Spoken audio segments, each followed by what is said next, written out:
Assalamualaikum warahmatullahi wabarakatuh. Bismillahirrahmanirrahim. Alhamdulillah. Nahmaduhu wa nasta'inuhu wa nastaghfiruh.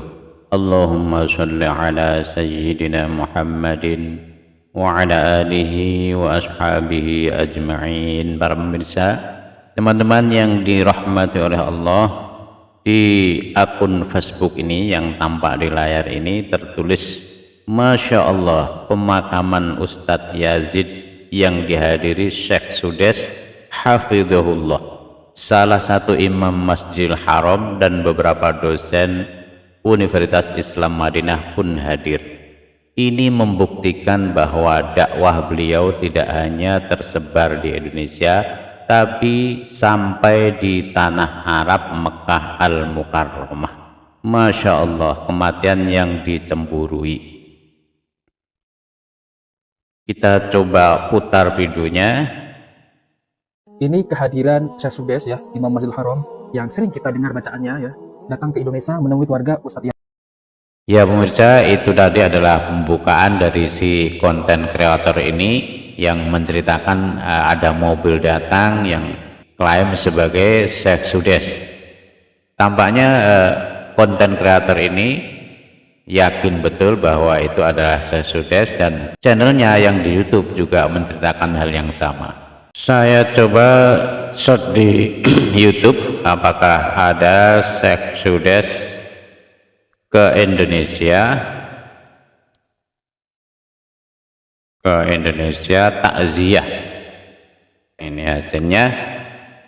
Nah, ternyata di sini tidak ada satu video menceritakan Syekh Sudes benar-benar ke Indonesia. Ini ada Syekh Ahmad bin Isa datang ke kediaman Ustadz Yazid Jawad untuk berziarah. Kalau ini untuk bertakziah ya. Kalau ini memang sudah diberitakan bahwa kedutaan Arab Saudi di Jakarta mengirimkan perwakilan untuk datang ke kediaman. Nah, ini fotonya sama dengan foto yang diupload oleh si konten kreator tadi. Tapi bedanya yang ini dikatakan Syekh Ahmad, yang tadi dikatakan Syekh Sudes. Nah, ternyata di bawahnya ternyata hoax, jadi itu adalah berita bohong. Jika benar bahwa Syekh Sudes takziah ke rumah duka almarhum Ustadz Yazid, maka itu sangat wajar karena ini adalah salah satu bentuk solidaritas sesama umat Islam, khususnya sesama Wahabi. Selama ini Ustadz Yazid dikenal sebagai orang yang banyak menyerang amaliyah Ahlus Sunnah wal Jamaah di Indonesia, mulai menilai sebagai penuh kesyirikan, mengeluarkan cap ahli bid'ah, tidak sesuai sunnah, dan mengajak kaum muslimin Indonesia kembali ke Quran dan hadis. Dan yang terakhir ini, yakni ajakan kembali ke Quran dan hadis, ini sangat menyakitkan Ahlus Sunnah wal Jamaah di Indonesia. Sampai-sampai Gus Baha mengatakan bahwa kita tidak kemana-mana kok diajak kembali ke Quran hadis. Ini wajar sekali karena sejak kecil kita ngaji turutan atau iqra atau belajar tajwid, lanjut menghafal Quran. Tahu-tahu ini diajak kembali ke Quran hadis.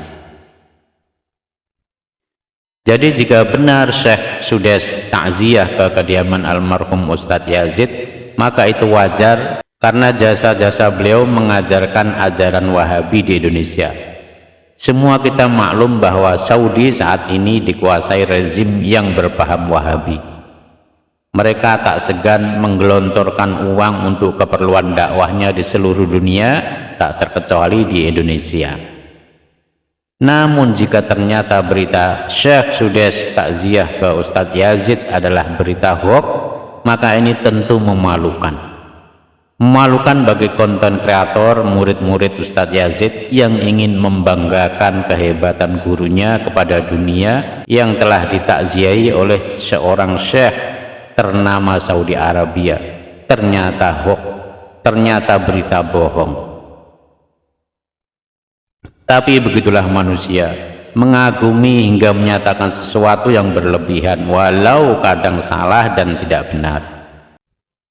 Teman-teman, sekarang ini banyak sekali channel abal-abal yang tujuannya agar trending, bikin hoax, bikin judul yang bombastis, dan lain-lain. Dan kita jangan gampang share, like, dan subscribe channel-channel seperti itu. Ustadz Yazid sudah menempati tempatnya, tidak perlu kita meninggikan dengan berita hoax. Tidak perlu pula merendahkan beliau, karena tempatnya sudah ditetapkan oleh Allah Subhanahu wa ta'ala. Dan Allah yang paling tahu di mana kedudukan Ustadz Yazid. Wallahu a'lam bishawab. Wassalamualaikum warahmatullahi wabarakatuh.